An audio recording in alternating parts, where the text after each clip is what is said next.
Working Group of the Maryland Commission on Climate Change. I'm Mark Stewart, Climate Change Program Manager at MDE.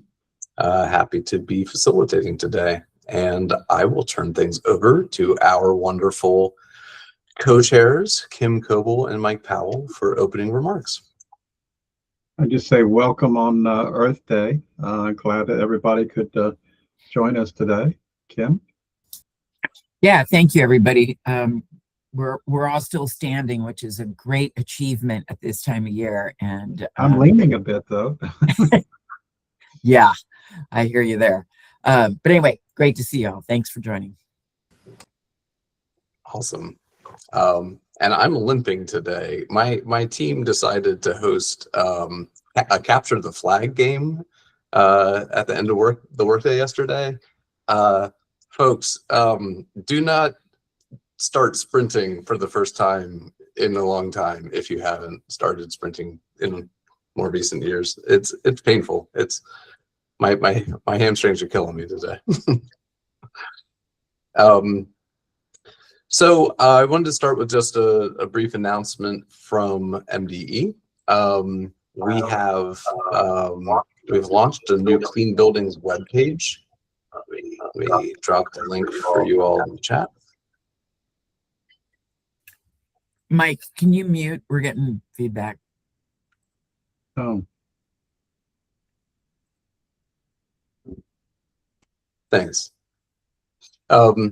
So as I've mentioned before, we have been working on, of course, implementing the Building Energy Performance Standards program and developing new regulatory programs for a clean heat standard and zero emission heating equipment standard. We've recently updated our website to help communicate better what all we're doing to help decarbonize buildings, as we've identified here at the MWG in the past. The building sector was one of the sectors where we did not have a clear decarbonization strategy as of a few years ago.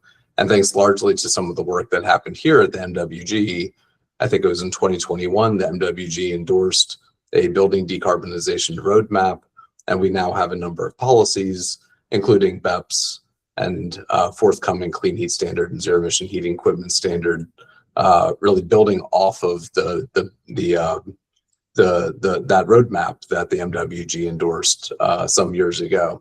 So anyhow, trying to build out our website a little bit better to explain the state's policies as it relates to each of the sectors, but most recently, gave a little refresh to what we're doing in the building sector. I also want to point out that we've got a BEPS advisory group that's been providing some really excellent input for the continuous improvement of the BEPS program. And we've held more than 40 stakeholder meetings to guide the development of the clean heat standard and the zero emission heating equipment standard. So lots of work happening there. We've got more stakeholder meetings planned for this summer, so still much work ahead on those. Anyone is able to sign up for our BEPS or Clean Heat Rules email lists at the website using the link that I just shared with you. And if you have a difficult time finding that, feel free to reach out to me and I can point you to how to sign up for those email lists. So today for the Mitigation Working Group meeting, we have a two-part agenda. First, we're going to do a legislative session recap with some discussion, I think, after the presentation on where do we go from here? What are some of the learnings that are coming out of this legislative session and some of the members' ideas on where climate policy should go from here? And then the second part of the agenda is a presentation and discussion about Maryland's EV registration fee. So we've got, I think Darren Livas is with us or will be joining to talk through that. So without further ado, I will turn things over to Kim and Mike, and feel free if you want me to share the slides. And they will talk through some of the conclusions of this legislative session. Let me check first. Is the feedback on, or are you still getting feedback from me? No, that sounds great. Okay. I switch back speaker. Kim, if you're okay, I'd like Mark to share the screen the PowerPoint. Yeah, thanks.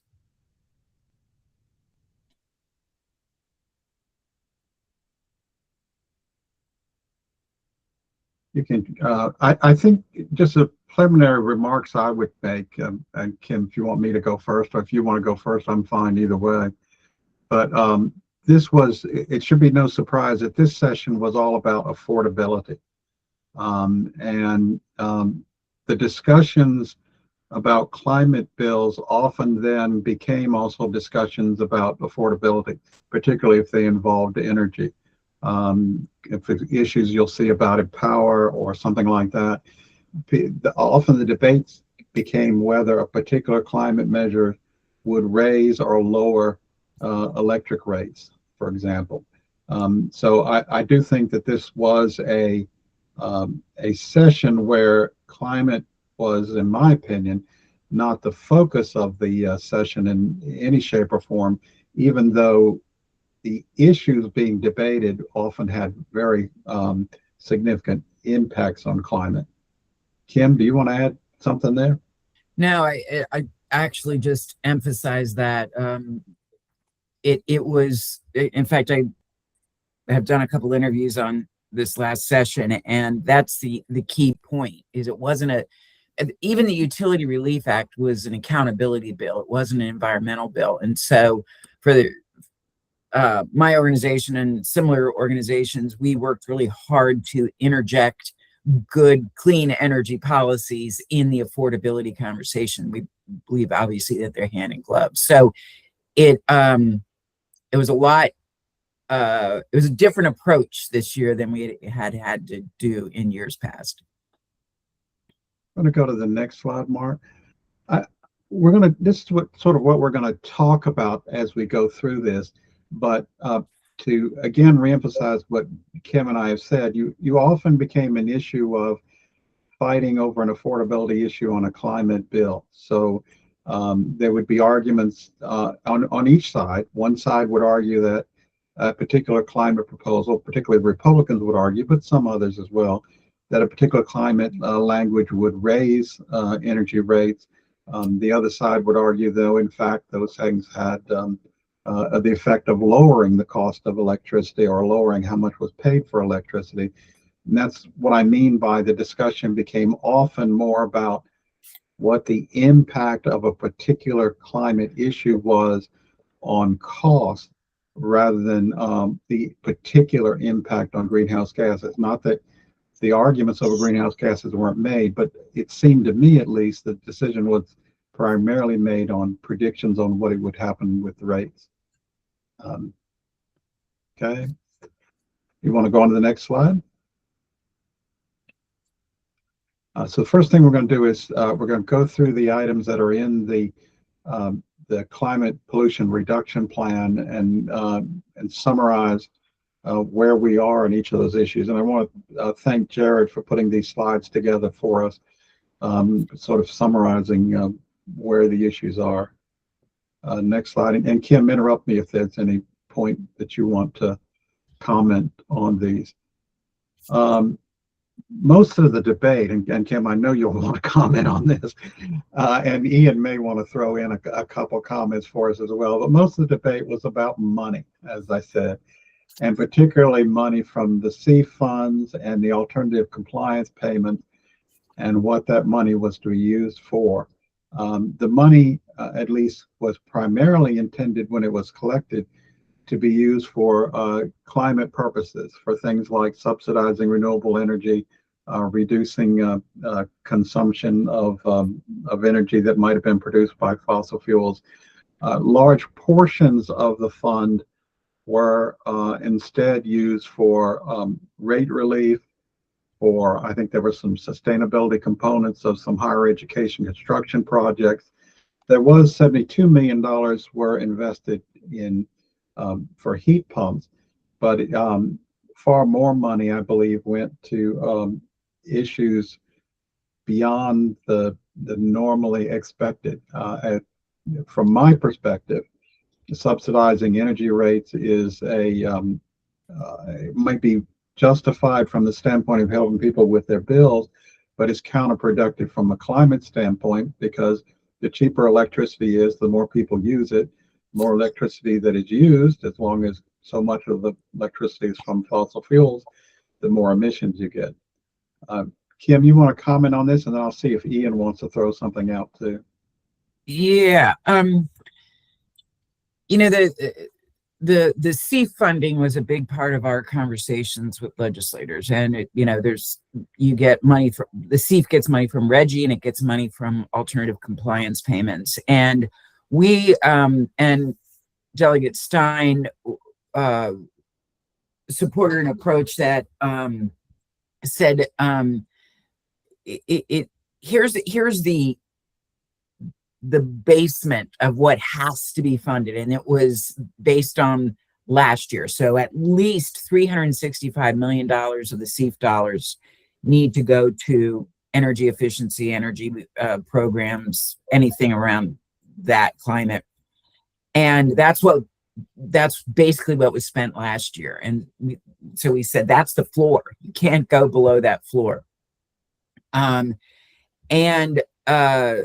So that was one goal. The other goal was to set up a long-term funding commitment. One could say there already is a long-term funding commitment because the law requires the money to be spent, the SEEF dollars to go to intended purposes. But anyway, so we looked to really kind of shape how that money would be spent over the long term.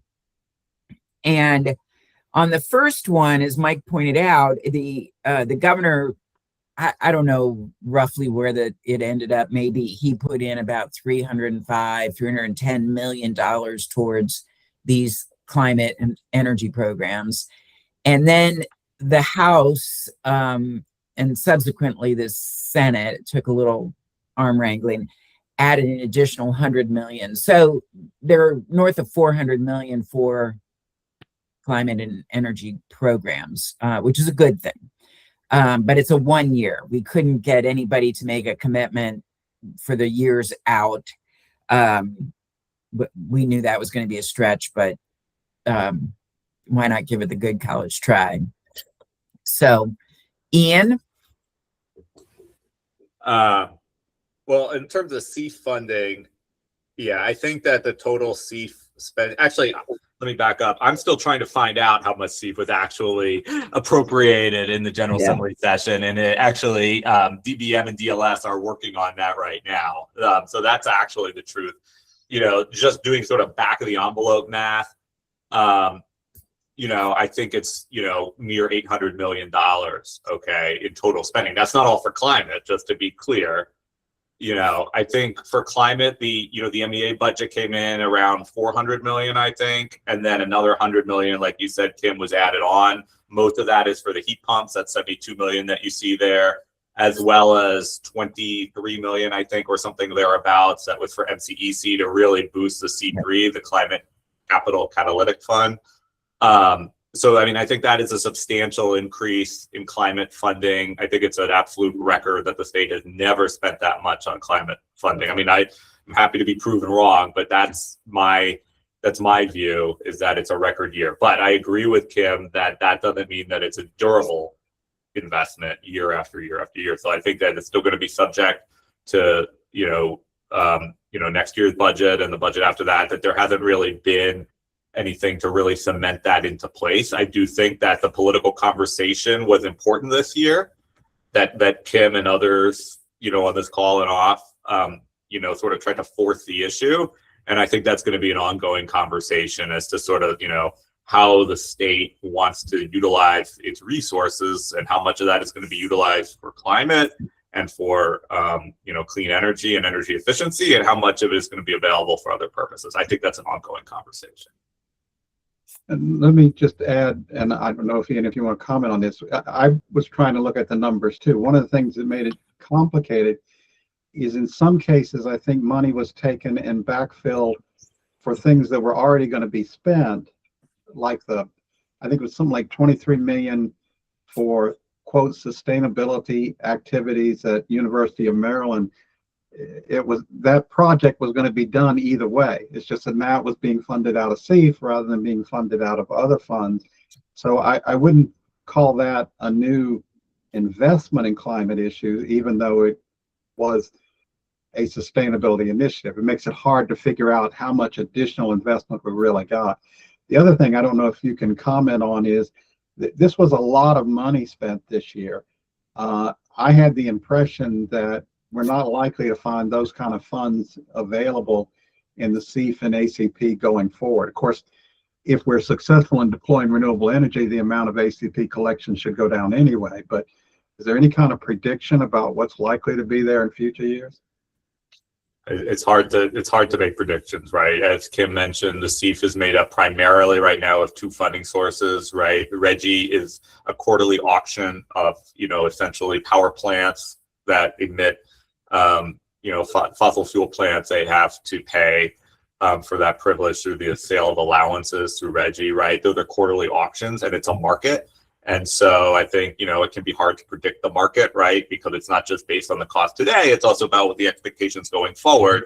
And so that the quarterly auction, those auction results have been coming up in recent quarters.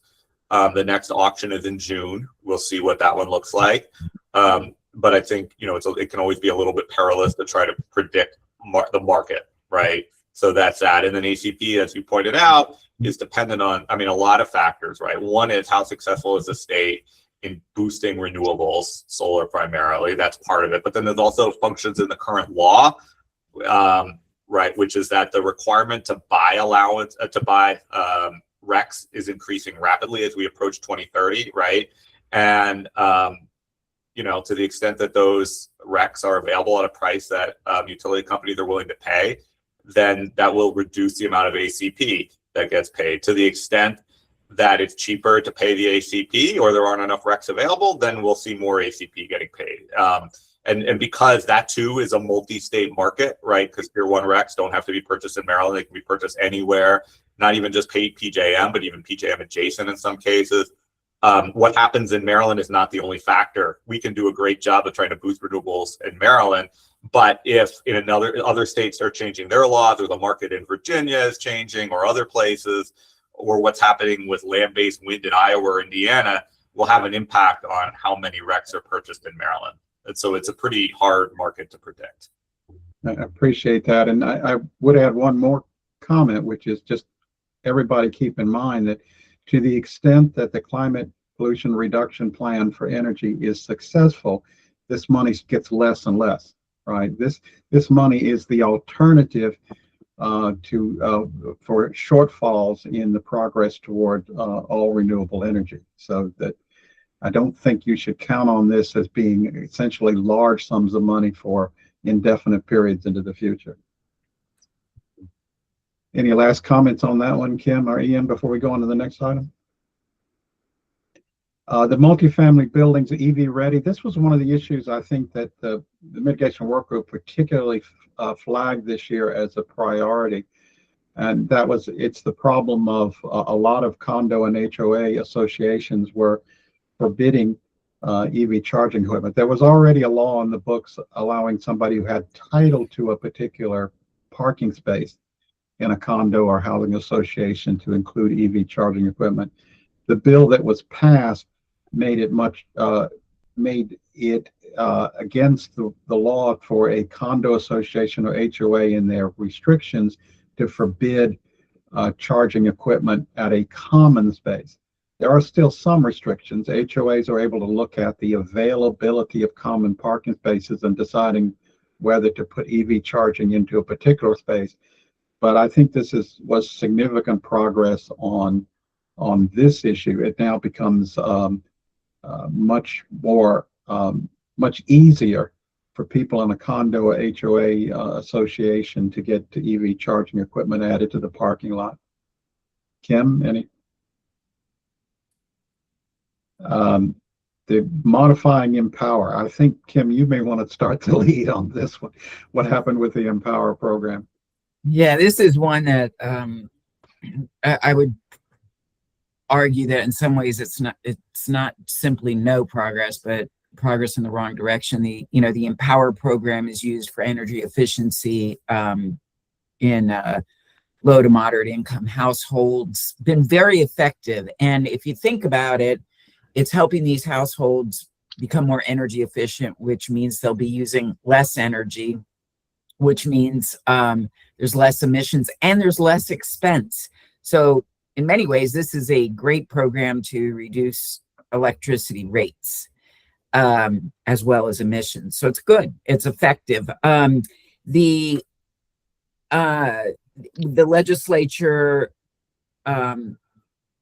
decided that this was a place to reduce the impact on ratepayers, and that the Empower fee is based on, we're all charged a fee based on how much energy we use, what utility district we're in. So what they did is they lowered the greenhouse gas emission reduction requirements for the program, and which will lower the cost on the Empower line item on the bill, and over the next 9 years will increase the percent requirement so that in 9 years we will be back to where we are today. The environmental community writ large really opposed this, and obviously we're not successful in influencing the outcome there. But we feel that it's just it doesn't make a lot of sense, and pretty harmful to, it doesn't make sense economically, as we talked about the affordability issues. It also is not great for the environment. So to give you a sense of the amounts, the current law provided that utilities were to use the Empower program to reduce emissions by 2.5% each year. The now changed to say that in the first year, the reduction would be only 1.75% rather than the 2.5, would gradually ramp back up to the original 2.5 only in 2036. So you're talking about a significant ramp back for that period. Ian, I see you're still sitting. Do you want to make any comment on this? Look, I mean, there were a few places where the General Assembly and, where the state has the power to actually reduce utility bills today, because so much, like, it's just like gas prices, right? So much of what goes into utility bill is outside of the state's control. Either because it's a regulation that's been or a rate case that's been approved by the Public Service Commission, and there are legal obligations that go with that the state can't just unwind, constitutional principles, or because of just larger market dynamics, the cost of the market generally with respect to the wholesale prices, the capacity market, all of that stuff. And so there's very limited places where the General Assembly can really go in there. So I think that they made the decision to cut Empower goals fairly significantly. They had been coming up, so it's coming back to a place, closer to where it was, I think, at one point. But I do think we're going to lose some progress there. I think it's going to be important for everybody who cares about climate emissions and energy efficiency to continue to make the case for why those programs are so critical and important, and why cutting back will lead, make those cuts in the short term will lead to longer term costs. I think that is a case that needs to be made over and over again, and I think that we've sort of lost some of that, over the last couple of years. But there's no sugarcoating it. It is going to hurt our progress towards meeting our climate goals, and it's also going to probably result in increased energy usage, at least over the near term. But it will result in some savings on people's bills in the next year or two. Let me just make one more comment, and then I see Jamie and some others have hands up.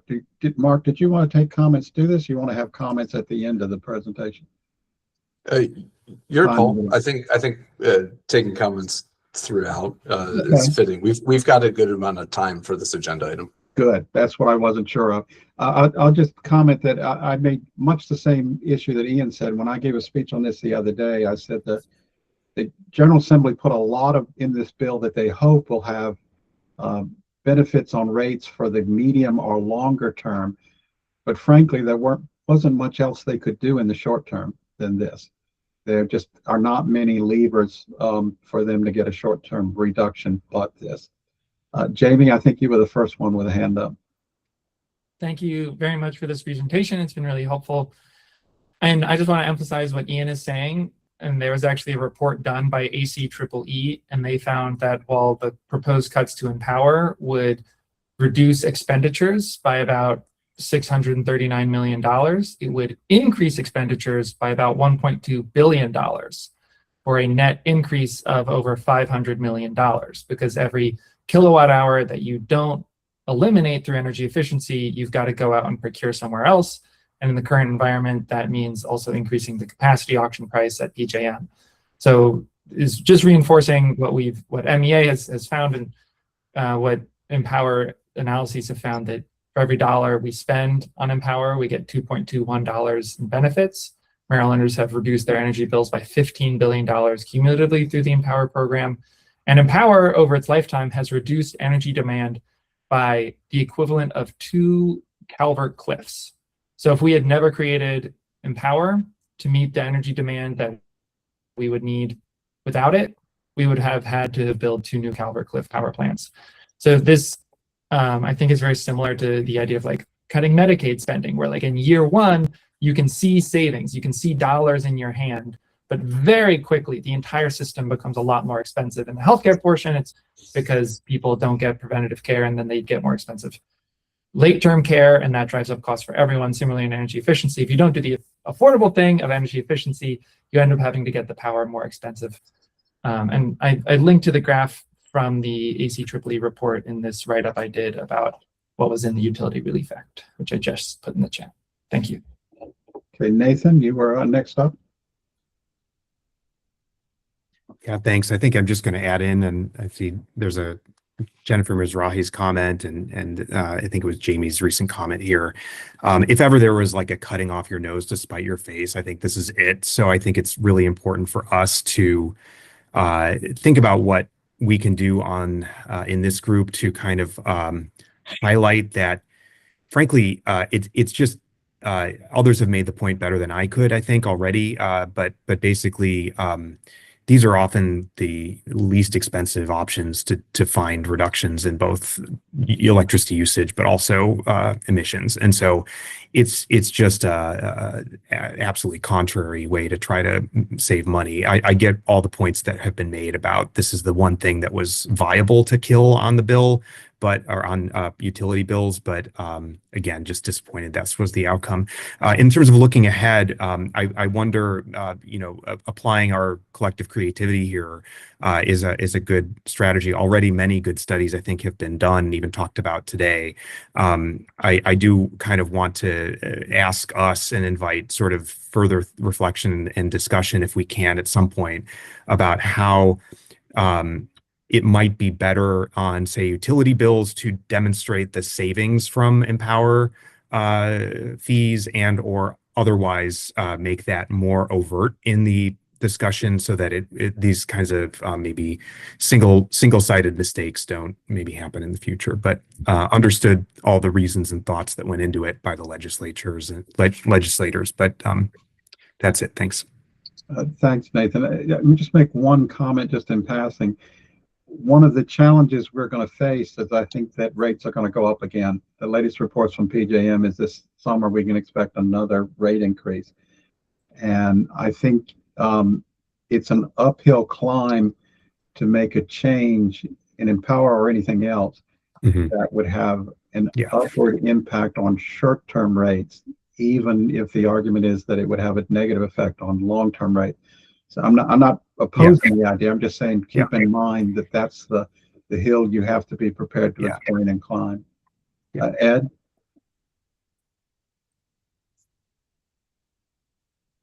Ed, I think you're muted. We can't hear you anyway. Don't see a mute button. We can't hear you. And it looks like you might need to select a different mic. There's a little caret next to the mic button. I don't know if that's helpful for identifying a secondary mic. Yeah, how about now? There you go. Yep. Okay, great. Yeah, thanks for that, Mark. Just wanted to state, appreciate the sentiments and the comments here. There's a lot more to what happened in Empower, than that I think we're recognizing through some of the comments. What we talk about at BGE is that for every dollar spent on Empower, historically it's been $3 saved on energy infrastructure. Those dynamics are still at play. So, with that being said, though, understand the need for short-term relief and the realities of the levers that are available for the legislature to pull and kind of why these decisions were made. But I just want to call out for everyone's benefit that, all the Empower programs are verified, and, we report our benefit cost analysis of all of the programs publicly. Each individual program gets a score, and some of those scores also include or really are only focused on their benefits to energy infrastructure, while other scores do include things like societal benefits. But the programs, have a positive benefit score throughout, no matter what kind of metrics you look at. So, the need to just get the good word out about what the Empower program does is great.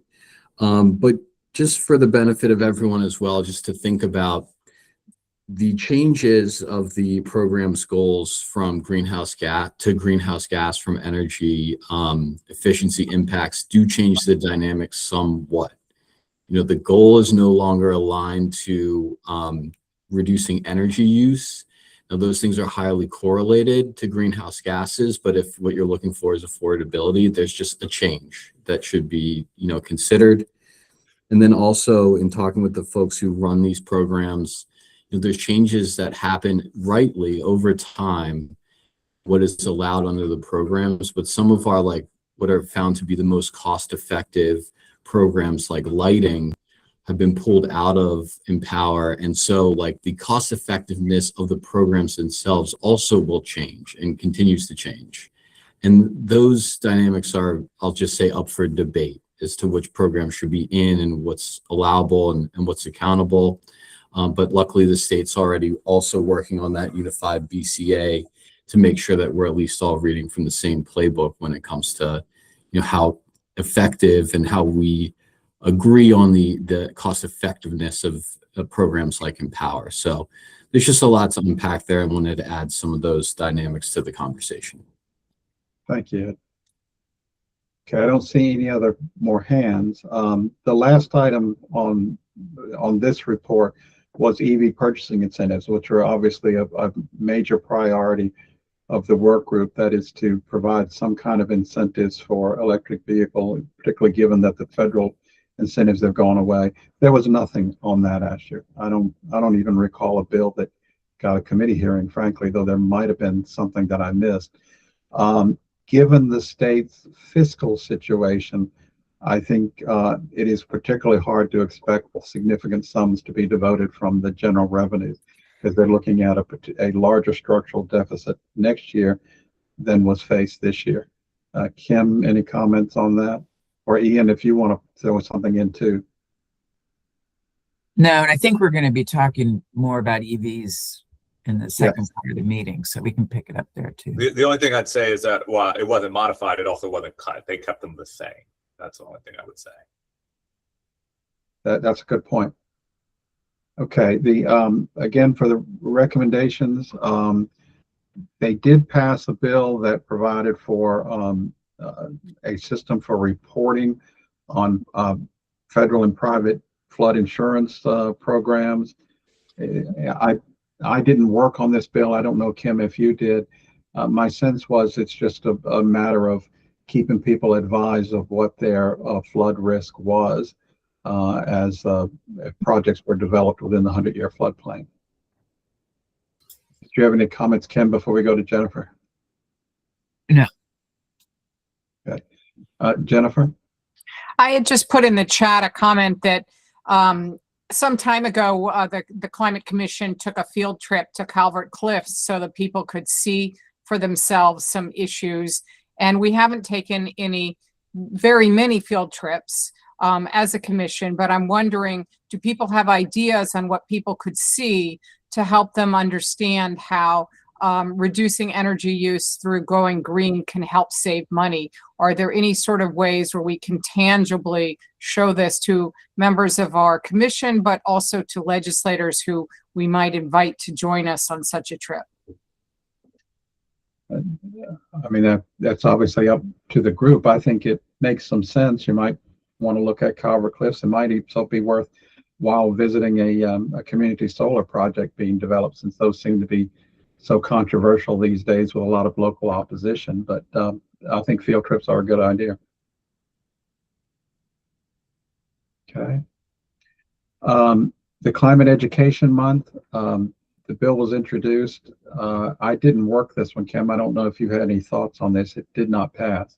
Yeah. I actually testified on this one with the bill sponsor, and it did not pass. It didn't even get a vote, I believe, from the committee, so it didn't even move.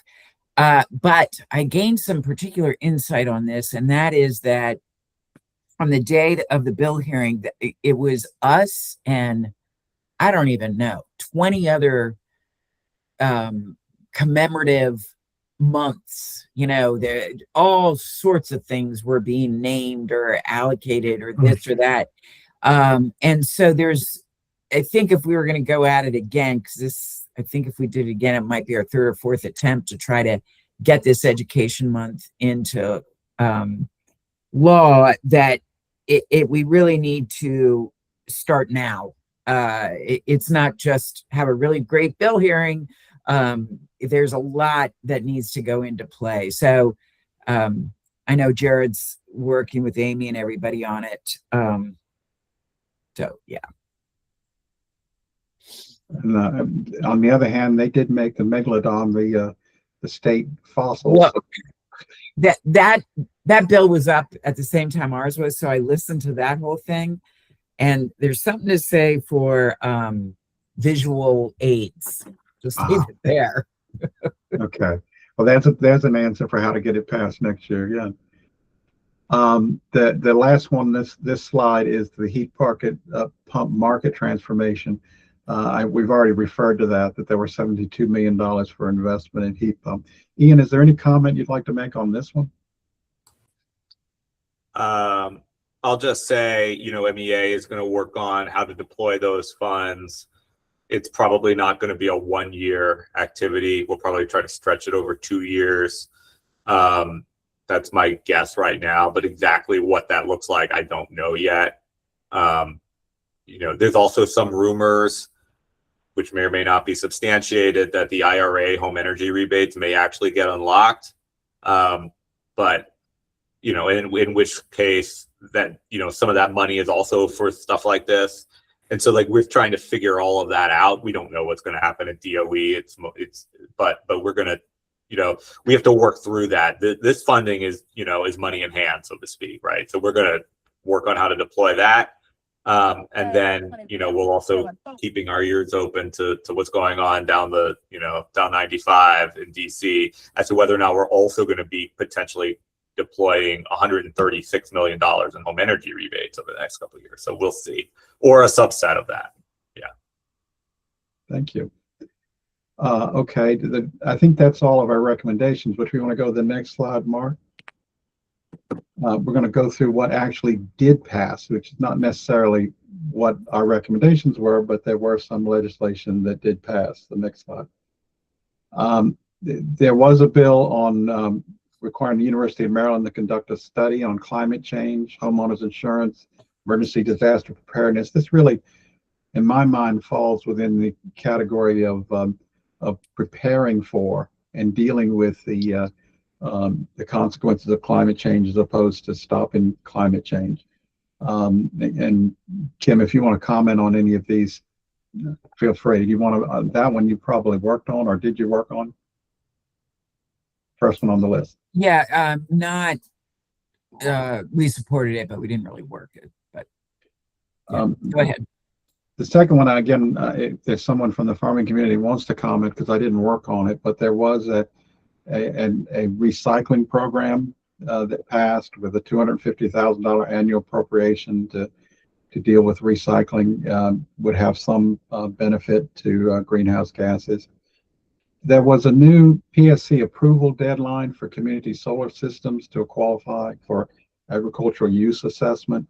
This is part of, there were a number of things in the Relief Act that were intended to encourage community solar. Some of it was additional studies, for example, on making an opt-out system for low income and community solar.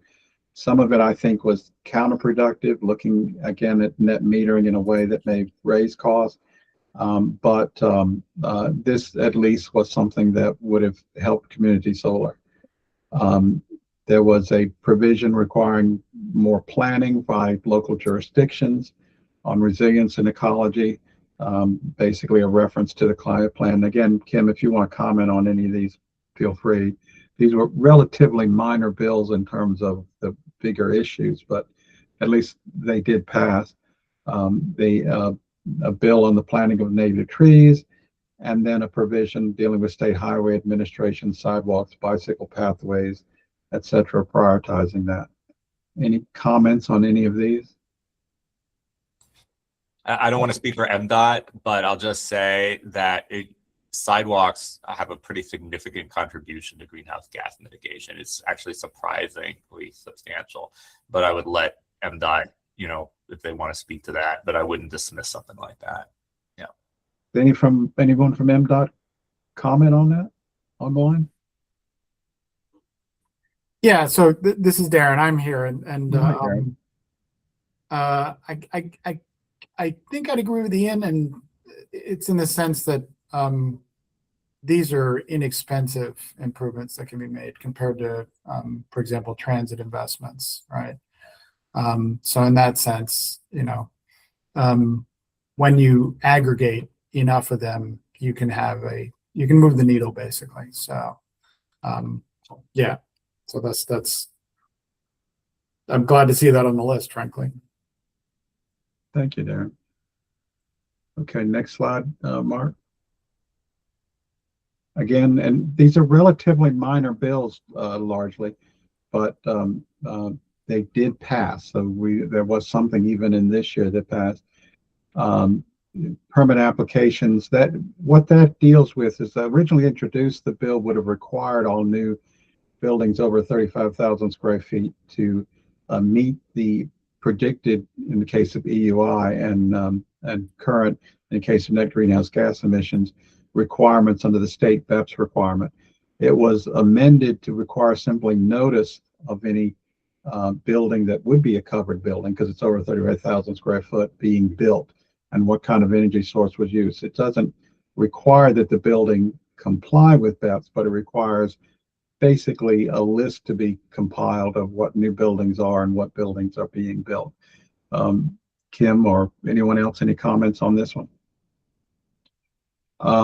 We've already referenced the second item on this, the condominium HOA governing documents under our priorities. The third one, replanting trees at a clearing site to be DNR licensed or approved. Is there anyone from DNR on who would like to comment on this one? If not, again, another planning bill on resilience through restoration capital grant fund, again, another DNR program. And finally, a provision, I think we've made a reference to it earlier, they really deal with sales of buildings in a flood risk prone area. I know some of the realtors had opposed this because they felt like it was uncertain, but it would require more disclosure of purchasers. There's an argument that it's not, that it may already be required by law, but this clarifies it, I think. Any comments on this page? All right, let's go on to the next one. Now this is a detailed breakdown on the Relief Act, which I think we've already talked a lot on this. I think we've spoken at length on the Empower issue and the CEF issue. The solar, I think, involves some discussion. This is an effort to make it easier to get rooftop solar on residential. The concept is there were a lot of greatly varying requirements at local government about what was required in order to hook up a rooftop solar on a residential structure, and a lot of delay involved. What this does is try to set up an expedited and cheaper process for getting local approvals and utility approvals for putting rooftop solar. I think it does have the ability to significantly reduce the cost of putting on rooftop solar. There's also a new net metering requirement for community solar. This has ups and downs. One of the provisions of the net energy metering is net energy metering. Let me explain that background. In simplest terms, it allows a community solar project to be reimbursed on a retail basis rather than wholesale basis for power provided to the net. Basically, that means that community solar gets more money from to subsidize or to incentivize community solar than they otherwise would. But it was limited to 3,000 total megawatts under existing law. The state was starting to get, you could see that it could eventually get to that 3,000. It was not there yet, but it was headed that way. What the legislature did is they raised the total to 6,000, which is helpful for community solar. But at the same time, they required the PSC to go back and look at the way net metering is reimbursed. And clear statement, I think, in the legislation is they want the incentives to community solar to be reduced. Certainly, that's the way that the community solar program views it, is that long-term, they believe it will make it less financially beneficial to put in community solar. So I think this is something that the mitigation work group may want to look at in some detail. Yeah, the other thing about this that was my understanding is that the House took away the grandfathering provision. So they were putting in a new procedure for net energy metering, but for the projects that were in the hopper already, had financing, had approvals, were at jeopardy of losing everything. I mean, it was going to wipe out the community solar industry, and if it had gone forward that way. So I think the Senate did not do that. In the end, they did not grandfather it in, but put in this 1-year study period. And I think, Mike, I agree. We should take a look at this, make sure that we understand the implications of this, because I think it really does influence how much solar will be deployed in Maryland in the near future. As some of you know, my firm does more solar permitting than anybody else in the state. We've got, I don't know, last count, over 80 permits, I think, pending at the moment. And there's no question that within the industry, they view this as being, as soon as the grandfathering runs out, because there is some limited grandfathering depending on where in the queue, they view it as a significant disincentive to deploying community solar in the state. It has a significant potential to reduce it. Now, in fairness, the argument on the other side is that when you're providing that much incentive to community solar, that the costs are essentially made up by people who are not buying community solar. But that's the reason why, on average, community solar is about 10% less than non-community solar for people who buy it that way. And we've already referred to community solar and the net benefit. Balcony solar is interesting.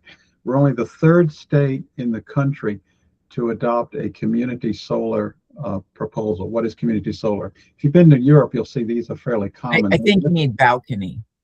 Did I say? Yes, I mean balcony. If you go to Europe, you'll see a lot of these hanging on balconies, which is the reason why it's sometimes called balcony solar. It's just a very small solar panel that you basically just plug in the wall, sometimes with a battery associated with it, sometimes not, and provides a very small amount of electricity, maybe enough to run your refrigerator or something like that. But on the other hand, you just plug it in, so there's no installation cost. There's no, I mean, you can hang it on a railing of a deck or a balcony, or just stick it in your backyard and provide some limited power. And Only 2 states, I think Colorado and Maine, had allowed it before. We are now the 3rd state to allow this. So it's a small step, but it's a step toward having more renewable generation. Kim or anyone else, any comments on this one? Nuclear, in the prior sessions, the legislature had clearly expressed an interest in encouraging additional nuclear, and there had been efforts to make sure that the proper credits were provided for nuclear as clean energy. One of the discussions were that the prior law had allowed for there to be surcharges on bills to pay for the cost of nuclear expansion, but it did not allow for, at least as arguably did not allow for, what if there was a cost overrun? And because of the risk of cost overrun, financing was difficult. That's particularly true for some of the developers who are looking at small modular reactors, which are these very small nuclear plants. They don't have the same risk of meltdown as the old larger nuclear plants. And we actually have a company in Maryland that's headquartered here that builds that. But this would allow for an up to 15% cost overrun to still be collected through the surcharge. Kim, any comment on that? It has the potential to encourage more nuclear generation in the state. I will say that small nuclear reactors have not yet been commercially run out in any state, but there is a lot of attention being paid to those. Lastly, data centers, which were an issue of a lot of discussion within the legislature. I won't go into a long discussions of the pros and cons of data centers. I will say that the bill required registration of data center projects, and also it used an interesting process of a carrot rather than a stick, primarily for encouraging the data centers to bring their own clean energy. There was a system for basically a rating of a project. I think the standards were gold and platinum, to the extent that the project was relying upon clean energy and providing additional capacity, and the data center would get quicker consideration and more streamlined and consideration of their applications for their projects if they met that criteria. Kim, did you want to comment on that? Yeah, just 2 things. One is that the registration of data center projects isn't just an administrative function. It's really a transparency function. And so communities can find out what is being proposed, how, where, when, all the details about it. So that registration is really about transparency. The other thing, if I'm not mistaken, there was, I think this got in the final bill, about phantom loads. And so what's happening is a company like Amazon is thinking about, I'm making this up, right? But thinking about putting a data center in Carroll County, in Frederick County, in St. Mary's County. And so all of those are counted in the need, the energy needs in the state, when actually they're only going to build one, but they're investigating these 3 or 4 or 5 different sites. So I believe that got in there, where that's not allowed to occur, which I think will help in the accounting in the end. Yeah, the way they actually did it was that it says that to identify any other projects which may have an impact on whether this project goes forward or not. So it doesn't forbid the filing of 3 applications when you only need 1, but it requires a notice to the PSC that, okay, these other 2 applications may impact whether this one's done. Because I agree with Kim. Right. I think more data centers are being proposed than will actually be built. I saw one article that said if you totaled up all the data centers, it's more chips than NVIDIA actually makes. They will not all be built. There are significant tax advantages to anybody who lets one be built in their area, but it is a limited number that will be built. What this does is an attempt to make sure we're not building sufficient energy capacity to meet all of the possible projects, but instead trying to have enough capacity to build projects that will actually be constructed. I'm one of those who believe that we're over counting projects, and therefore it's not as big a problem from an energy standpoint as some articles make it sound. Any comments by anyone on this page? I will say that I'm sorry if someone was going to comment, but I will say this bill, if you look at the final version, is 242 pages long. Pages and pages of it have just strike through on it, but it's 242 pages long. So I do not encourage anybody to try to read too much of it, but there is an awful lot in it, and I certainly don't contend, and surprise me if Kim or Ian contend that they understand every single thing that the legislature did. The document was not printed at the time that the General Assembly voted on it, so I pretty much guarantee that the delegates and senators didn't read every single page. And I know the governor had a press conference at 11:30 that day to herald the passing of it, and I don't think a paper copy existed at that time either. So we may well find some surprises before we're done. Okay, next page. We'll just Go ahead. just steers back to a safer topic for a second. The balcony solar versus refrigerator. So you're right, Mike, about the 1200 watts being equivalent to a refrigerator, but that's when the compressor's running at peak performance. Refrigerators often hum along around 200 watts.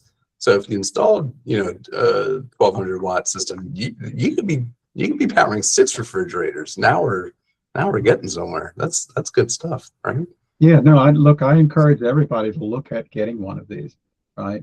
It's an easy thing to do, and it provides you some benefit. You're not gonna run your house over it like you might with panels on your roof, and a battery in the basement. Fortunately, I've got that, but I think that there's no harm in it, and you go ahead and got something to at least provide some rate relief to yourself and provide some green energy. Okay, next slide. The list of bills that stalled are much longer than the bills that passed, right? The first was a study to look at the cap and invest, which we've talked about at length. I don't even remember this getting a vote. Kim, did it? Yeah, it did not go anywhere. It did not get a vote. There was a bill to provide more SEEF funding. I think, Kim, you want to talk about this? Well, this is what I mentioned earlier. This was Delegate Stein's bill, so we've kind of talked about that. And similarly, one on using SEEF for loans and grants for building and transportation electrification. Again, I don't even remember it getting a vote. Ian, I don't know if you recall. Well, I think that more or less got incorporated into the Utility Relief Act. And that's the thing that makes it a little bit hard sometimes when you're looking at all these standalone bills. That 250 pages that you're talking about, we're taking bits and pieces from all sorts of other bills. So, I don't remember all the details on this, but I think generally, right, the SEEF can be used for that purpose. Kim, I think you'd had a criticism a bit of that process of using pieces of other bills and putting them into the Relief Act. Well, yeah, our criticism, I think, is being made here that, that our estimate is that the Utility Relief Act ended up incorporating all or parts of maybe 18 different bills. And at no point did anybody see a whole complete bill. It wasn't until after Sine Die that this became available. And so was a provision in there? What did the provision say? Did your points get heard? What are they voting on? It was in our mind, the process did not lend itself to to really thoughtful consideration of initiatives, of proposals, and the whole omnibus kind of bill, 200 plus page bill is not serving the public well when, first of all, they don't even get to see it, and secondly, when I was criticizing that one of the rebuttals is, well, all those bills had hearings, but as we all know, just because a bill has a hearing doesn't mean it's been vetted. So I really hope that this is not common practice moving forward. I think we would all be better served by smaller bites than, sitting down at the smorgasbord approach. And this next bullet is an example of that. Though the bill specifically about this community solar in adjacent parcels did not pass, it was portions of it, in some places change, were passed in the Relief Act. So there are provisions there about about allowing or disallowing community solar on an adjacent parcel. I think the concept was to try to prevent small community solar from becoming large utility solar, but it would have the impact of reducing community solar or making it harder to find parcels for community solar. We've already referred to the fact that the Maryland Climate Education Month did not get a vote, did not pass.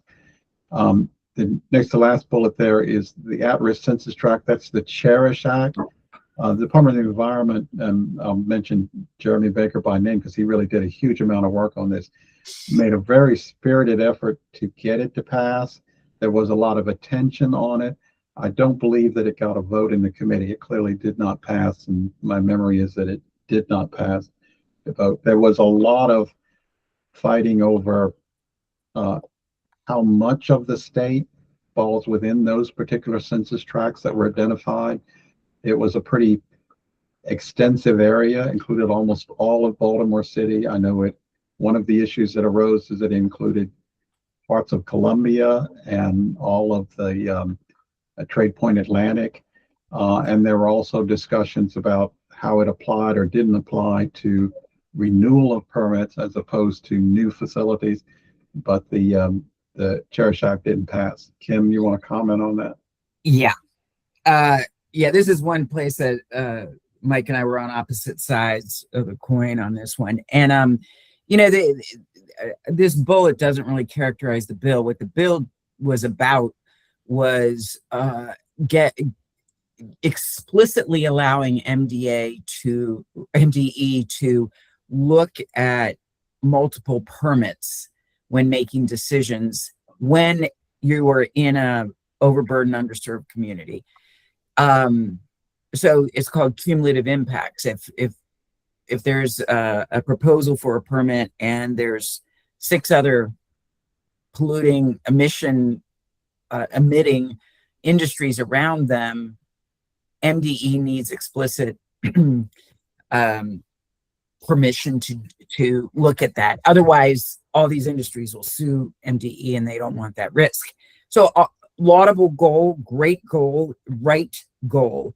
And Jeremy Baker definitely deserves a shout out for going way, way, way beyond the call of duty in terms of trying to get a bill in shape. And Mike's characterization was correct, but there were a lot of amendments that had been agreed to.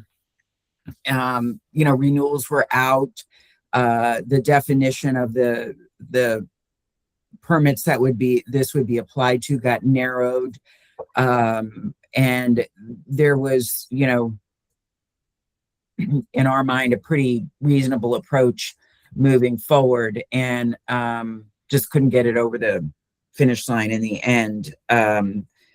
So it's really unfortunate because this is, I think, the 13th or 14th year that there's been efforts underway to give these communities some relief, frankly, through the permitting process. And the governor, the president, the speaker were all in support of it, and they had found money to support the bill implementation with those funds going to MDE. So that one was a really tough loss. The last one we have on this list, this again, I think this blurb understates it, would have been a requirement that projects for large highway construction, I think $100 million was the threshold, had to project the greenhouse gas emission increases that would result from the highway project, and then offset those greenhouse gas emissions primarily through what were described as a multimodal transportation projects. So there would be a sense that if we're increasing greenhouse gases from transportation projects by this amount, we'd offset that over here. Kim, did you want to comment on this one? No, I mean, I could talk about this for a long time as well. But yeah, I know it's 2:05, so we'll keep moving. Okay. So that's what failed. What have we got next, Mark? Actually, that's the last slide. We may want to spend a little time if people have additional thoughts on where to go from here. What lessons are there to learn in this? And are there any particular specific ideas that surface as you digest the outcomes of the legislative session? Jennifer? I was particularly frustrated that we started to get some traction around Delegate Ruth's bill to be ready to, sue fossil fuel companies in certain situations. But then there was a court case that went the wrong way, and the momentum of that bill, died. And so I hope that people, because this could be such a large source of money for the state's climate efforts, I hope that we will be revisiting this early in the session. My understanding is that the study for Renew, figuring out how much climate has cost the state, that study is moving forward nicely through the Comptroller's office. And so we will have some dollar figures to put by how much climate is costing us. So I do hope that early on people will look at the court situation. I know there's an event tomorrow in Washington on this that I unfortunately can't attend. I'll try and put something in the chat here in just a second. But that's something that's concerning to me. Again, educating our leaders about the importance of Empower. Also, with these new grants that are going to be out there through MCEC and others, it's going to be very important that they're successful. As Ian said, we're deploying more money than we've ever deployed before. And in the budget hearing on some of the MEA stuff, I learned for the first time that there was a grant program that, because of a variety of things, people did not apply for the grants. And so there were millions of dollars that went unspent because there was some complications about that program. So I do think that ensuring that all of these grant programs, which we have more of than before, are very successful, and that the victories that we achieve as a state are really advertised so people can see the wins. For example, when a church or a synagogue or whatever puts solar on their roof, that shows and models that success to others. When people put this balcony solar up, I'd like to see, although there's no climate education week or month that failed again, the governor did proclaim climate education month as an executive order. And there is, a climate teach-in month going on now. So I do think that there are opportunities for us, even though we didn't always get the wins that we wanted legislatively. I would add just one little bit of caution on the Renew. I'm not talking about the merits of it, but the fiscal note had indicated that there wouldn't be any short-term money from it. It would be a longer term, because the fiscal note estimated that because of the litigation that would result, you wouldn't get anything in the first, I think it said something like 3 or 4 years. That doesn't go to the merits. It's just that I wouldn't count on it providing immediate funding. So I would suggest you don't pair it with the assumption that you're going to, in the first year, get large funds, even if it passed. No, Renew isn't going to give us any money with how it passed in legislation. It just is going to tell us a dollar value of how much was spent or is spent because of the climate damage. The Ruth bill, which is a different bill, could in the long term deliver a lot of dollars. So those are two separate pieces. Thanks. Yeah, no, I agree. I think the Ruth bill long-term call for additional money. I'm just cautioning people that it's not short-term money, it's long-term money. the lesson I would take, Kim, and I'd be interested in you commenting on this, is whatever proposals we make, you need to figure out how they're going to be paid for. Because I think with the state structural deficit issue, you're going to have to find some way of either offsetting funds or raising funds if you're calling for the expenditure of funds. Kim, you want to comment, and then I'll go to Jamie. Go ahead and let Jamie, and I'll follow him. Jamie? I just wanted to appreciate that overview from Michael and Kim and Ian, and reflect that I agree that the zeitgeist is really shifting to how can we make energy costs as low as possible. And we're really, really lucky to be in a time where the lowest cost ways to use energy are the clean options. The lowest cost way to heat and cool your home is with a heat pump. The lowest cost way to move a vehicle is with an electric vehicle. Of course, getting on a bus is even cheaper than owning a vehicle. And the lowest cost way to produce reliable electricity is solar, wind, and batteries. If we had been in this energy crunch and this high energy price environment 10 years ago, we'd have some really tough, difficult decisions to make about to what extent we were going to pursue our climate goals and to what extent we were going to pursue getting off of fossil fuels, and to what extent we were balancing that with the need to keep energy prices low. But technology has come into place where we are now in a position where deploying these clean energy technologies will lower energy bills. So the more we deploy them, the lower our energy bills will be. Kim, the last word. I like the last word. And I'll speak for Mike on this. We're happy to have more conversations around these bills at any point. So reach out if that's helpful. And I think to your point, Mike, about knowing how you're going to finance a bill concept is a really smart way to go. And it's, although it's not a guarantee of anything. I mean, it's a tough slog these days. I found it really interesting that as this committee sat and talked about Empower, there was just a ton of agreement about the benefits of this program, and yet the legislature decided to go in a whole nother direction. And I find that really indicative of what we're up against. So I think the battle continues. And just to take that as a segue to the next part that Mark's going to do, as we talk about electric vehicle registration fees, I think we have to be conscious of that too. If we're going to just say these fees need to go away or reduce, we got to figure out, is there a way to pay for the reduction? But Mark, let me turn it back to you. Good segue.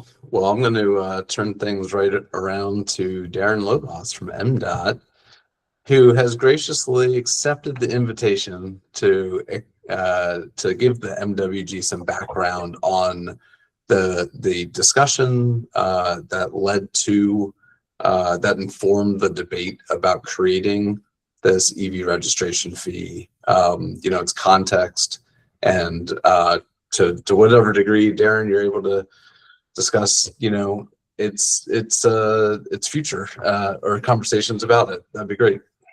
Yeah, let me go ahead and I wrote down some remarks, so let me go ahead and share those with you. So first of all, having worked in the transportation field now for decades, both at the national and state level, I am keenly aware of just how much transportation programs are struggling with how best to fund the investments in both new capacity as well as maintenance and operations of existing assets. And that's especially the case given the economy is changing, inflation is going up, right, which makes labor and materials more expensive. And then the efficacy of our usual sources of revenue, most notably motor vehicle fuel taxes, is declining. So that's what has led some states, such as Virginia, to implement a mileage-based user fee or a vehicle miles travel fee, to basically to figure out how much vehicles travel and then to assess a fee based on that. So not a lot of states have done that. Virginia is one of them, which is interesting because they're nearby. For us, the motor motor fuel tax revenue has been the largest source traditionally of revenue for our transportation trust fund. The transportation trust fund, for people who don't know it, little similar to the CEF, is a special fund with a dedicated purpose, namely making transportation investments. And MDOT is the shepherd here. The fuel tax is projected to decline in efficacy because of increasing fuel efficiency across the fleet. That's the main reason. And of course, that's good news generally. However, it complicates the use of this particular and reliance on this particular revenue tool, revenue generating tool, and then also increased penetration in the fleet of battery electric vehicles as well as hybrid vehicles. So all of that is the reason why in 2023, by legislation, Maryland convened the Commission on Transportation Revenue and Infrastructure Needs, or TRAIN. And there were a series of sessions over the course of 2023 to examine different options for making ends meet in terms of our infrastructure needs. I actually testified in front of TRAIN about the potential for an EV registration fee to be part of this picture. And in fact, the interim report that came out at the end of their convenings recommended a new registration fee for EVs and/or plug-in hybrid vehicles, while noting it's not going to be enough to make up for declining motor vehicle fuel tax revenues. Since then, the picture's changed quite a bit. You know, it's only been less than 3 years since then. And there are now 43 states, including Maryland, that have adopted EV registration fees. So we are not the only state that is looking at this as a means to fund our transportation programs. Maryland's fee is currently $125 for battery electric vehicle registrations and $100 for plug-in hybrid vehicle registrations. This is actually lower than a lot of other states. For example, New Jersey charges $260 for battery electric vehicle registrations. North Carolina charges $214.50 for battery electric vehicle registrations, and Pennsylvania charges $200. So Maryland is in the bottom half when it comes to how much we charge as an EV fee. So I guess the other thing I'd say is in the transportation world, there's long been the concept of a user fee, ideally tying how our revenue is generated for new capacity maintenance and operations of the system to use of the system, right? And the gas tax at the state and federal level has been seen as kind of a proxy for getting at use. Now it's no longer clear if that's the case, but this is part of the reason why states have been interested in EV registration fees, because EV drivers like yours truly do not pay into the Transportation Trust Fund because I get to drive by the gas station as opposed to pulling in. And you know, so I haven't stopped at a gas station for, you know, at least the past year since we traded out from a plug-in hybrid vehicle. So I'm not alone. So we users of the system, I agree, should be paying into the maintenance, operations, and expansion of it as needed. And so that this is meant as a way to get at that. So that's another thing I wanted to put in here. So this is technically an alternative user fee for EV drivers. It's, you know, the best proxy we've come up with. And a user, a road mileage user fee like Virginia's adopted might be the next frontier. That's what other states are considering. And that's also been debated federally too for a while. So having said all that, I want to explain how this fits into the revenue picture. We have our consolidated transportation program, which is a big 6-year investment program in terms of capital needs of the system. And there are 8 sources of revenue that actually help to fund those investments, as well as operating investments such as transit, paying for transit operations, right, which is outside of the capital budget. So first, and this is kind of an interesting thing. As of this fiscal year 26, the motor fuel tax is not the largest contributor in terms of revenue. The motor vehicle titling tax is, right? So that for the first time, I think possibly ever, that tax is now above the motor vehicle fuel tax as a source of revenue for our consolidated transportation program. Those two are our biggest state level revenue raisers. And then the next revenue raiser is the various motor vehicle registration and miscellaneous motor vehicle fees. That's where the EV surcharge fits. And it's projected to generate about $242 million worth of revenue for us for the FY 26 through 31 consolidated transportation program needs. In addition to that, there are operating revenues that we receive. This is everything from parking at the airport to the fare box for the transit system. We receive a share of the corporate income tax. I don't know if folks are aware of this. So about 1/5 of the corporate income tax goes to support our transportation program. We receive, as of this fiscal year, a portion of the capital gains tax in Maryland. So a portion of that goes into the transportation trust fund too. We borrow money to finance the program. So we issue substantial number of bonds. For the current CTP period, we're issuing $3.2 billion worth of bonds. There is a ceiling in terms of how much debt we can accrue based on the law. The ceiling is $5 billion. But we do use bonding, debt financing, basically, to leverage our funding that we get from other revenue sources.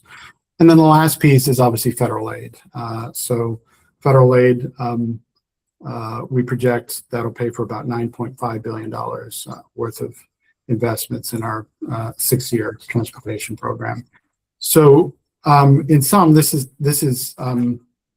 the EV surcharge is something that most states, 43 including Maryland, have put in place. It's meant as a proxy for transportation system use by these vehicle owners, and it's meant to help make ends meet in terms of our transportation program. Although it is far from what we need, because every year the picture gets I don't know how to put this. We're facing chronic shortfalls, basically, right? And so we're constantly in search of revenue sources in order to make ends meet to keep the system up and expand it when warranted. So, does that help, Mark? Yeah, thank you for that background. Just two questions, if I can, Darren, just to help people put them in context. I think I've read that the Transportation Trust Fund is facing a deficit in future years, that there's not enough money there. Can you give us an idea of the size of what you're facing? Yeah, actually, Michael, I'd have to get back to you on that. But that's absolutely right. So, and it's a lot of that is due to our reliance on the fuel tax. So, for example, over the FY 26 through 31 period, we project gallons of gasoline used in Maryland declining by 1%. If we speed up to achieve our climate goals, that will decline even further, right? And that exacerbates the revenue picture for us and the Transportation Trust Fund shortfalls. Okay, and then one more question, then I'll turn it over. We got a few people lined up in the queue. What is the difference between the EV registration fee and the non-EV registration fee? How big a difference are we talking about? Oh, that is also a good question, and I'll have to get back to you on that. That's fine. That's fine. Bob, I think you were first on the list. Yes, thank you, Mike. I didn't hear, maybe it was other words, looking at Easy Pass. We use it to go over the bridge. I travel on Maryland 200, and that's another way for a road that people use to pay for. But I didn't hear you mention Easy Pass. Yeah, thanks. That's a good point. And I don't have the figures in front of me, but there were two specific tactical means to increase revenues to the trust fund recommended by the Train Commission. And one was the EV surcharge, and two was increasing tolling revenue, right? So, and they both actually happened. I don't know how much tolling revenue or how much tolling increase. So, right, which is what you're referring to, because we have 7 tolled facilities across the state of Maryland that are managed by our transportation authority, right? So, to be clear, these are both helpful, but nowhere near enough, right, to fill the gap. Mark, you want to go back to, I think Lewis is next on the list if you want to go down to the queue. Sure. Lewis? Yeah, thank you. Darren, a question, you referenced the 242 million in registration fees. For clarity, is that 242 million the amount that's generated based on the EV additional surcharge? Or is that like the total EV registration? That's just the surcharge amount. That is the surcharge. So that combines the battery electric vehicle, $125 per vehicle surcharge, and the $100 per vehicle surcharge for the plug-in hybrid vehicles. And it $242 million generated over the 6 years of the current CTP. So FY26 231 is our projection. And that depends on increasing EV sales, interestingly, right? So the revenue goes up. All of this depends on what happens with in the marketplace in terms of, among other things, EV sales and fuel sales, et cetera. Thank you. Jamie? This has been really educational. Can you talk about what percentage of the publicly available chargers are put there by private companies versus state actions? Because if I charge my car at like a charge point or something like that, is that infrastructure that is coming out of state, like the state is funding to put a public charger there, or a private company is doing it and they're just making the money based on electricity sales, or some combination of the two? Oh, wow, Jamie, good question. It's a mix. Currently, our investments in public vehicle charging come in part through state funding, but that matches federal funding through things like the National Electric Vehicle Infrastructure Program, right, which is focused on building out direct current fast chargers across our interstate system. And then there's a carbon reduction program under the current infrastructure law, through which we're making grants, right, to communities to build out community charging as well. So I need to get back to you on the exact ratio, but historically, it's fair to say the private sector has invested more, and the public sector investments have come online, especially under the infrastructure law, right, which created programs like this and really pushed states, right, to get into the game more in terms of making these investments just over the past 5 years, really. So, and I'm not sure how it compares though to private sector investment right now. I'd wager private sector investment is, the ratio is still lopsided with more private sector investment, but I'm not sure how much more. Now, one thing though I will say is that Maryland does have more public chargers than I think people realize. There are thousands across the system. They're not as visible as gas stations, so that's part of the issue. But we have more ports, charging ports per capita than most other states in the union, which again I don't think people realize. So that's kind of the good news, is we have gaps and deserts to fill, but we have a pretty good foundation to build on. Thank you for your work. Ian? Yeah, I guess just to piggyback on what Darren was saying, I think most of the level 2 chargers, which are mostly the community chargers, right, Jamie, that you're asking about, are privately funded. In the last couple of years, MEA started funding community chargers. That was an initiative that was started under the climate down payment that the governor announced 2 years ago. So that's, up until that point, MEA was not funding sort of those public charging stations. Now you also have the chargers that were funded, through ratepayers, through utility rates. Those are those BGE, Pepco, DPL, EV smart chargers that you see around. And so, I guess depending on how you consider it, that is a form of a public funding of a charger as well. It's just not coming, directly from state government. So if you add that up with the MEH program and then the MDOT and NEVI programs that Darren was talking about, it's starting to get larger, but I think still, this is most of the public chargers are still probably privately, funded. That's probably going to start changing. And I think that's one of the things that, we've talked about here at times as to what extent should the public be funding, charging in public places, versus at homes and garages, that kind of thing. I think that's a question that's ripe for discussion. I know that I got my registration renewal in the mail the other day, and it was $316 for an EV, just so you know. So that's and I think that's calculated, Darren, right, based on the fact that it's a fully electric vehicle. And then isn't the weight of the vehicle part of that calculation too, right? Because obviously these vehicles have many batteries in them.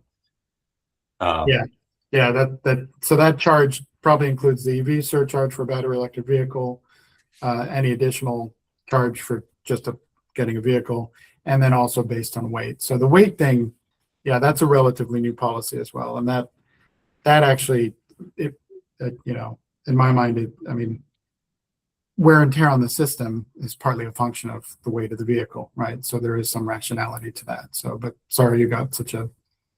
Well, that's just the reality that an EV, driver is facing now in Maryland. And so I think that is sort of the question, that this group needs to sort of think about.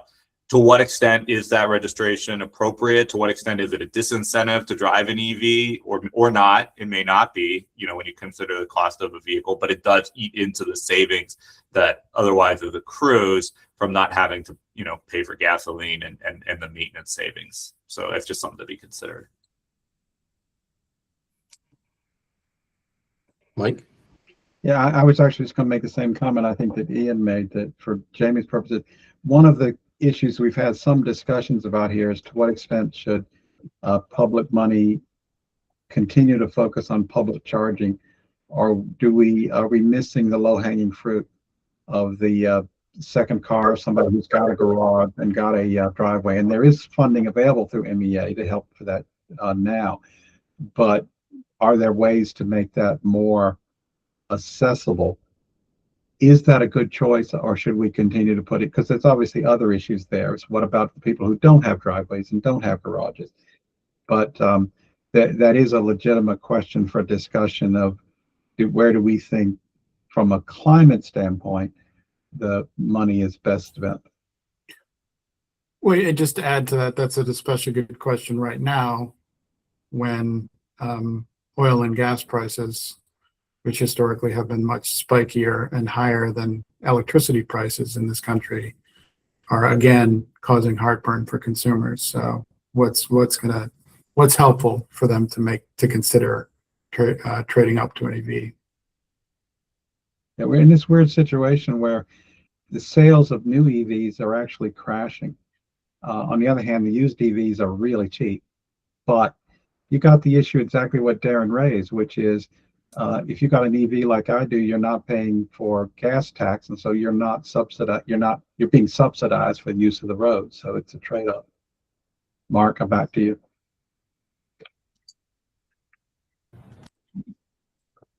Lewis?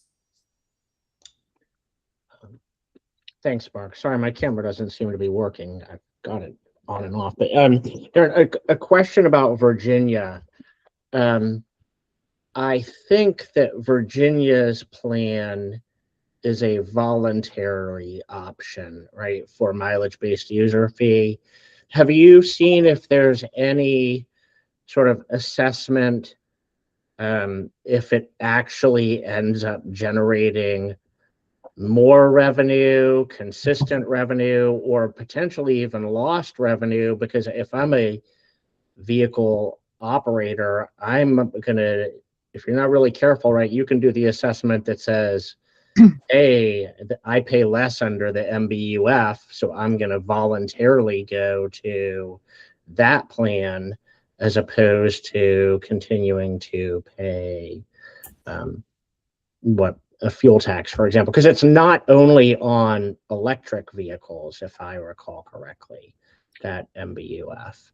Yes, yeah, it isn't just on electric vehicles, and you're right, it is voluntary, and I haven't seen analysis, Louis, to answer your question of how the revenue generation compares. So Okay.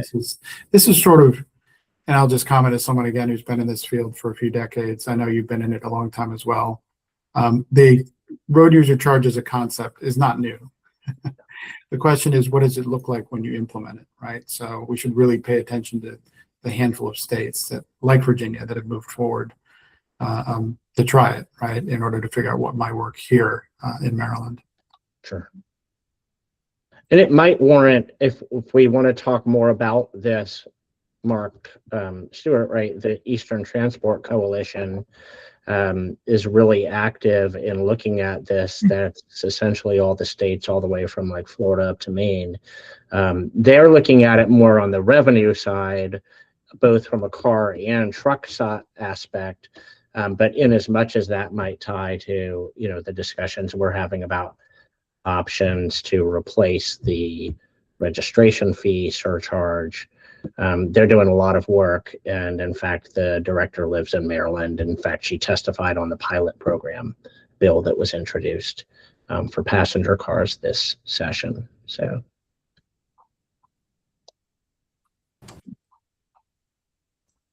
Thanks, Jennifer.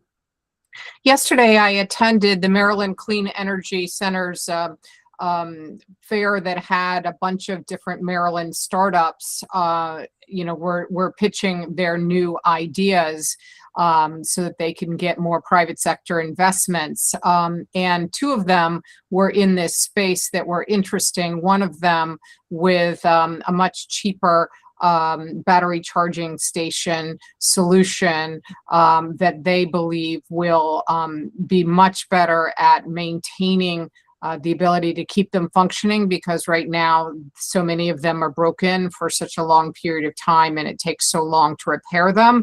They identified that a choke point was that most EV charging stations need an actual certified engineer to do the repair, and that there is apparently a real shortage of such people because they're all working on data centers, and that's why a number of the EV charging stations are now broken, is they don't have engineers to come and fix them, and they think they have a solution with this new made-in model Maryland model. And a second company has an app that enables somebody looking for an EV charger not just to look for the Tesla stations at a Walmart, but for private individuals to use home chargers or to create their own for-profit chargers, much like an Airbnb, where people would enable their private chargers to enter a public market, thus giving you many more chargers to use in the marketplace. So those were two Maryland-based companies that are startups that I thought were interesting, that I thought people might want. I'll try and track down their websites and put them in the chat now. Thank you. Kim? Darren, thank you. As always, it's great to hear from you. Two questions. One is real straightforward. So you started out saying that the fee for EVs was 125 and the fees for plug-in hybrids was 100. Did I get that right? Yeah. Why? Why is there a difference? I'd have to look at the exactly why that particular difference, but in principle, the difference is about, plug-in hybrid cars still paying into the trust fund by using gasoline, even though it's a fraction of the gasoline that a regular internal combustion engine vehicle would use, right? So, Right. Okay.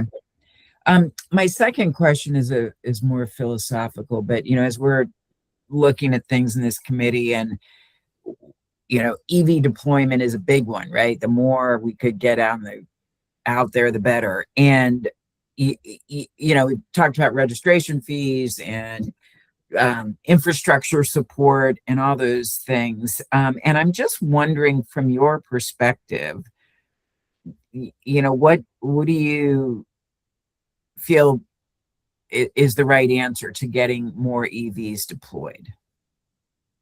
Oh. Oh, wow. So, well, I mean, I can tell you what we're focusing on because I do think it's a key part of the equation. You've heard the term range anxiety. Our colleagues and peers at the Massachusetts DOT like to talk about range confidence, and that's what we want to provide for Marylanders. Is we want to make sure that there's so much charging out there that nobody thinks twice about driving EV, either for their daily needs or on a long haul trip they need to make. So that's what we're focused on. In terms of moving the vehicles, I mean, it's hard to dispute the fact that incentives would help, and the loss of the federal tax credit has been really harmful. And it hurts now, especially now, because again, this is theoretically an opportune time to lean into EV incentives and charging investments, et cetera, because of what's happening. Yet again, in the oil marketplace, right? I mean, this is something you can almost, if you look at, again, historically, the trend line, you can count on oil prices being spiky and often high. And we end up with no shock absorbers in this country in terms of that effect on the economy and on consumers. And it's foolish. And so that's, yeah, and we do, to be clear, MVA does offer a tax credit. It's smaller than the federal one, and it's oversubscribed. It runs out as soon as it opens up. So that's something that we could consider is finding a way for us to make up for the loss of the federal tax credit. So, okay, I'm going to vote for you. Thanks, Kevin. Mike? Yeah, just to make sure we don't duplicate. I mean, this issue we talked about where it was, okay, should money go more toward home charging versus public charging? Are there any DOT groups that are looking at that back and forth? I mean, last time I looked at the EV groups, it looked like a lot of them were either EV manufacturers or people who run public charging. And so I don't, but that was a long time ago that I looked at that. But there any groups that are actually weighing from a climate standpoint, which of those is a better investment? I don't know, Mike. That's a good question. I mean, I don't want to duplicate the work of another DOT task force is actively examining that, but if they're not, it just seems to me that is a key question here. And I agree, the range anxiety is a big issue, and right. Can't ignore that. I also, last time I checked, it was something like 80% of the charging was occurring in people's homes. Yeah, that's right. It's not obvious to me which one is better. I mean, I'm serious. I don't know which one is better, but it does seem to me that it's got climate implications, whichever one is better. Yeah. Well, that would be obviously the other part of the puzzle is you want to have a home charging build out strategy as well, right? So, and this is, I don't know if Ford still offers, they were offering pre-charging installation with the purchase of their EVs, but of course they've unfortunately kind of switched gears, so to speak, right, in terms of their commitment to EVs. So, well, the other thing is that there is technology seems to be closer and closer to solving the range problem, right? Yeah. All the new vehicles always have more range than the vehicles before. And so range anxiety is a problem that to some extent is beginning, not there yet, but beginning to solve itself. So I think that would be something I would look at if I had a group that was looking at that issue. Yeah. Yeah. Atlas Public Policy is probably the group that I think is most likely to be looking at this. They specialize in top-notch EV and EV charging analysis. So, if anyone has information or insight on any relevant studies, feel free to flag them for us. It's part of the MWG's work plan for this summer or maybe starting the spring to start discussing the incentives that the state should make available to help accelerate EV deployment.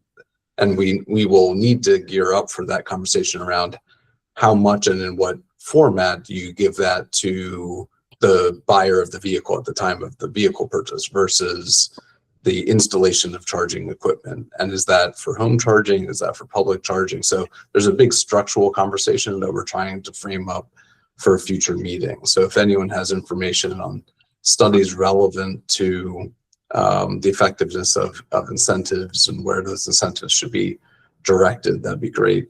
But let's spend a few more minutes on this revenue question. You know, we brought this issue of registration fees to the group today because there's been some consternation about there being an EV registration fee.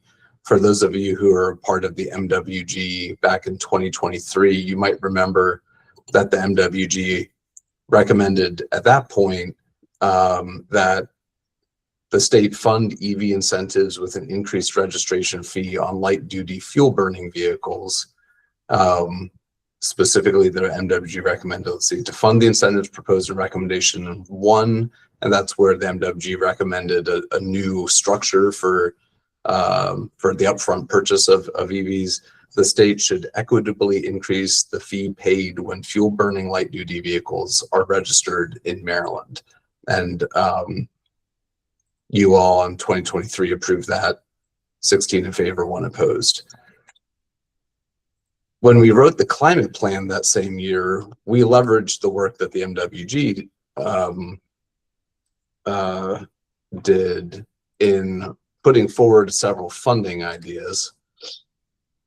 So in the climate pollution reduction plan, one of the funding ideas is the one that originated in this group, right? Require owners of fuel burning vehicles to pay a pollution mitigation fee during vehicle registration.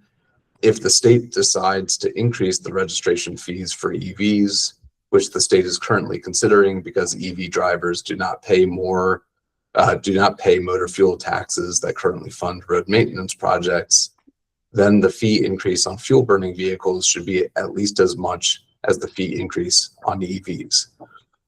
So that was part of the MWG's work in 2023. It made it into the state's climate plan, but we did not see the legislature approve that type of recommendation since then. So I guess one question that we have for the MWG, and we could spend a few minutes on it today and then maybe bring it back for a conversation for a future meeting, is that still the MWG's recommendation? Would you still recommend as a new funding source, a new revenue source to fund the EV incentives in whatever format you all would recommend at this point, 3 years on? It doesn't have to be the same structure of EV incentives that you all recommended in 2023, but on the revenue side, do you think that the primary step forward would be to see a comparable increase in the registration fee for fuel burning vehicles? And I'll note you all mentioned in your recommendation should equitably increase the fee. I don't remember there being a specific conversation about what that means, but maybe that means that, you know, people who are in low or moderate income households would be exempt from paying a fee. That's something that we could unpack. But that is the best that I can offer as a starting point in revisiting this revenue conversation for the MWG this year. Yeah, Lewis. So Mark, no, I appreciate that.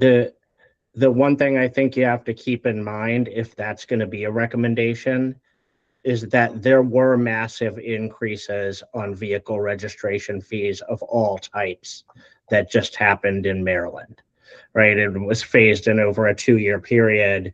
And that recommendation from when we were assessing that was before those actions occur. So if you're talking about sort of the political reality, vehicle registration fee increases are, you know, pretty difficult right now, given how rapidly they increased over the last couple of years. So just a reminder for people.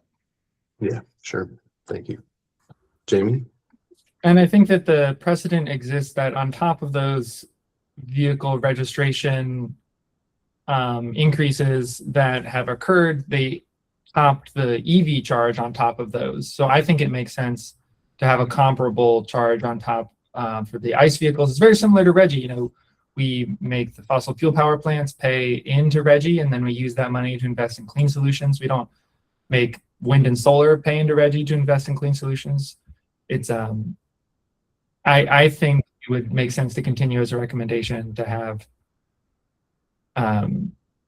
a comparable fee to whatever someone's paying for an electric vehicle as a pollution fee for registration of a polluting vehicle.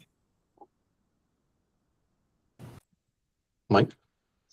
Just two comments. Just to remind people that the commission's understanding is that a recommendation remains a recommendation unless changed or withdrawn. So I guess the question here is whether we would re-emphasize in some way an existing recommendation or change the existing. You could read that recommendation, I think, two ways. You could read it as saying you should increase the fee on internal combustion engines, or you could read it as saying that the fee should be the same for EVs and internal combustion, whatever that is, that there should be equality. I think you could read it that way. So I think you could go down either road, because I think Lewis is exactly right. Going back and raising the overall registration fee again these days is going to be politically very difficult. Jennifer? Speaking of things that are politically very difficult, my way to incentivize EVs is to actually increase gas taxes, which I would very much like to see us make it even more painful to purchase gas, which I know is politically incredibly challenging, but would really help. And then particularly if we could use that money to do some good climate work. Jennifer, to call that politically challenging is quite an understatement, as you know.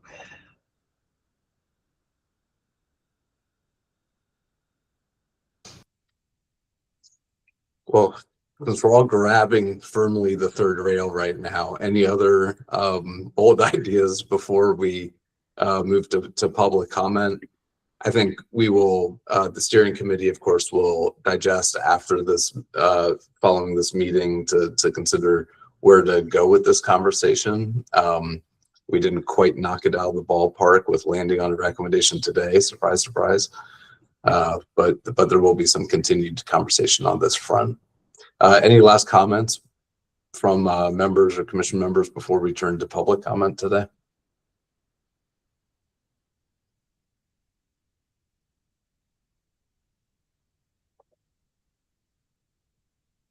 Okay, well, let's open the floor to anyone else on the call who wants to make a comment. Feel free to raise your hand or put your name in the chat.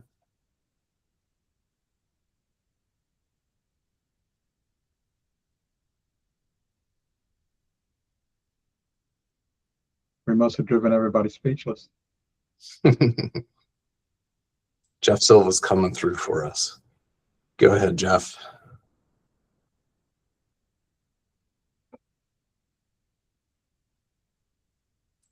Jeff, not sure if you're trying to talk. It looks like you're still muted.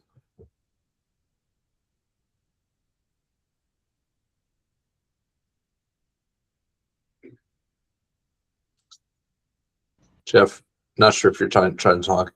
Looks like you're still muted on the system here. I should add that Jeff sent in a public comment by email as well that I think has been distributed. If for some reason he can't get his microphone to work. Oh,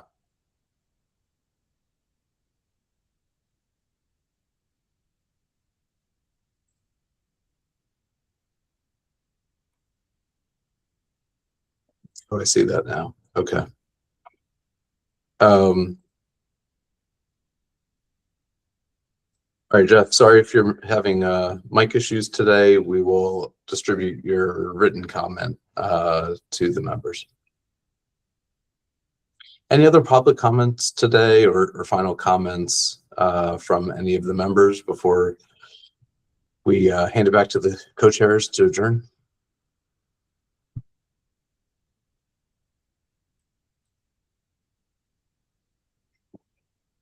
I have one programming note.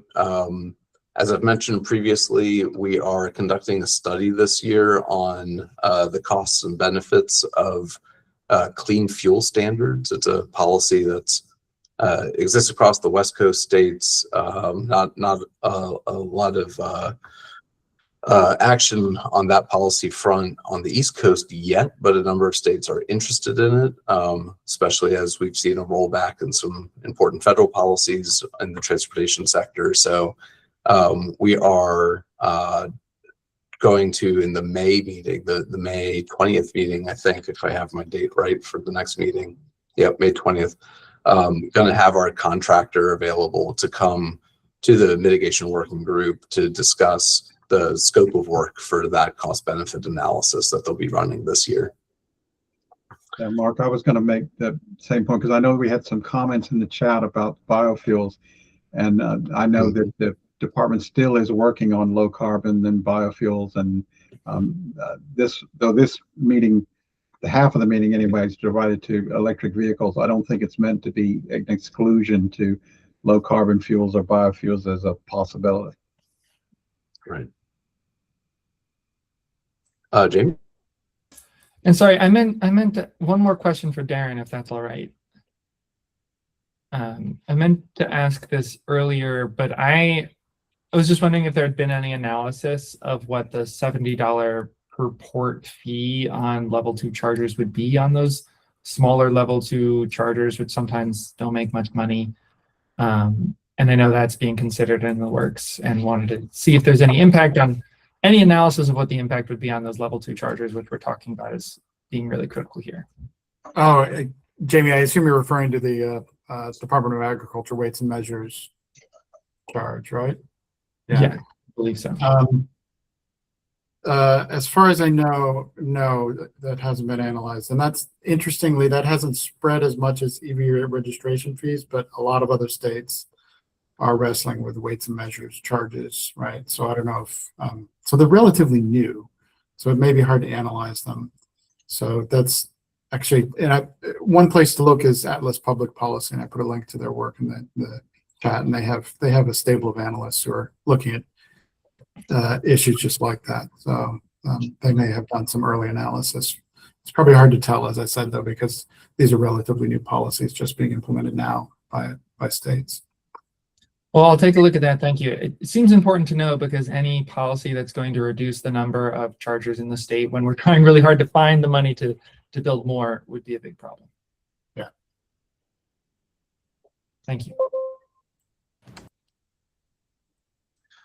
Thanks, everyone. Kim, Mike, would you like to make any final concluding comments?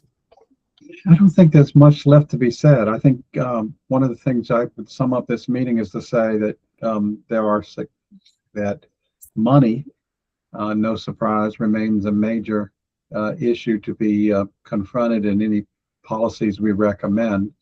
And obviously the transportation issue, as important as it is the largest source of greenhouse gases in the state is from transportation. That how to fund things and how to spend the funds remains a major issue. Kim? I think that wraps it up. Thanks, everybody, for joining. Have a happy Earth Day, everybody. Take care. Thank you. Happy Earth Day.